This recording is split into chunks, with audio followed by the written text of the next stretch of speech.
सभी प्यारे भक्तों को जय हनुमान जी की। गीता गंगा से भी बढ़कर है।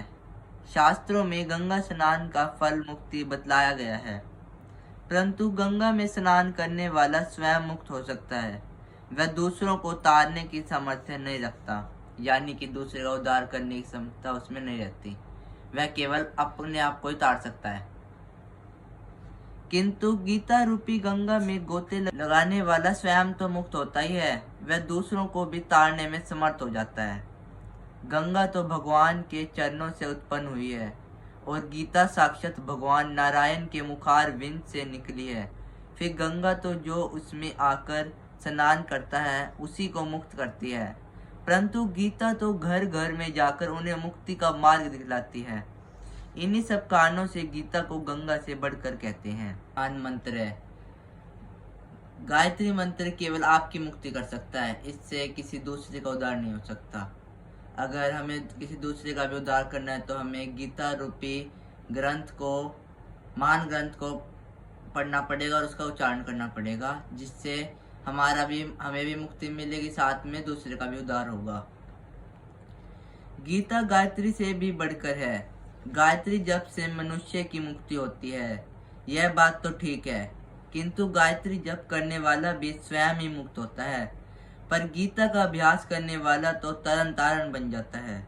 जब मुक्ति के दाता स्वयं भगवान ही उसके हो जाते हैं, तब मुक्ति की तो बात ही क्या है। मुक्ति उसकी चरण धूलि में निवास करती है। मुक्ति का तो वह सत्र खोल देता है। गीता को हम स्वयं भगवान से बढ़कर कहें तो कोई अत्युक्ति न होगी। भगवान ने स्वयं कहा है, मैं गीता के आश्रय में रहता हूँ, गीता मेरा श्रेष्ठ घर है। गीता के ज्ञान का सहारा लेकर ही मैं तीनों लोकों का पालन करता हूँ।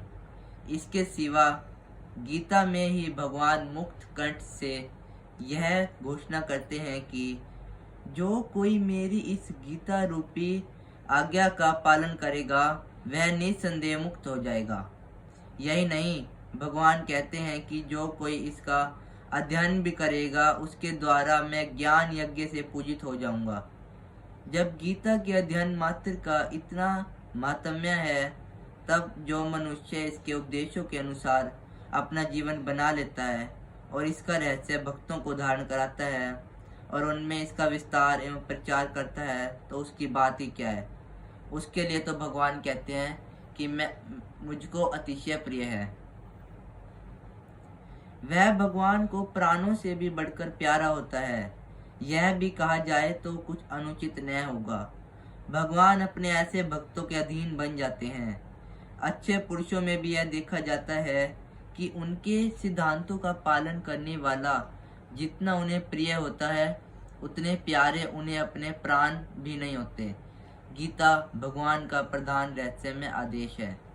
ऐसी दशा में उसका पालन करने वाला उन्हें प्राणों से भी बढ़कर प्रिय हो, इसमें आश्चर्य ही क्या है। गीता भगवान का श्वास है, यानी कि सांस है, हृदय है और भगवान की मूर्ति है। जिसके हृदय में, वाणी में, शरीर में तथा समस्त इंद्रियों में एवं उनकी क्रियाओं में गीता रम गई हो, वह पुरुष साक्षात गीता की मूर्ति है। उसके दर्शन, स्पर्श, भाषण एवं चिंतन से भी दूसरे मनुष्य परम पवित्र बन जाते हैं। फिर उसकी आज्ञा पालन एवं अनुकरण करने वालों की तो बात ही क्या है। वास्तव में गीता के समान संसार में यज्ञ, दान, तप, तीर्थ, व्रत, संयम और उपवास आदि कुछ भी नहीं है। गीता साक्षात भगवान श्री कृष्ण के मुखार विंद से निकली हुई है। इसके संकलन कर्ता श्री व्यास जी हैं। भगवान श्री कृष्ण ने अपने उपदेश का कितना ही अंश तो पदों में ही कहा था, जिसे व्यास जी ने ज्यों के त्यों रख दिया।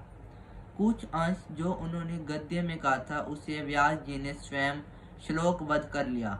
साथ ही अर्जुन, संजय एवं धृतराष्ट्र के वचनों को अपनी भाषा में श्लोकबद्ध कर लिया और इस 700 श्लोकों को पूरे ग्रंथ को 18 अध्यायों में विभक्त करके महाभारत के अंदर मिला लिया, जो आज हमें इस रूप में उपलब्ध है।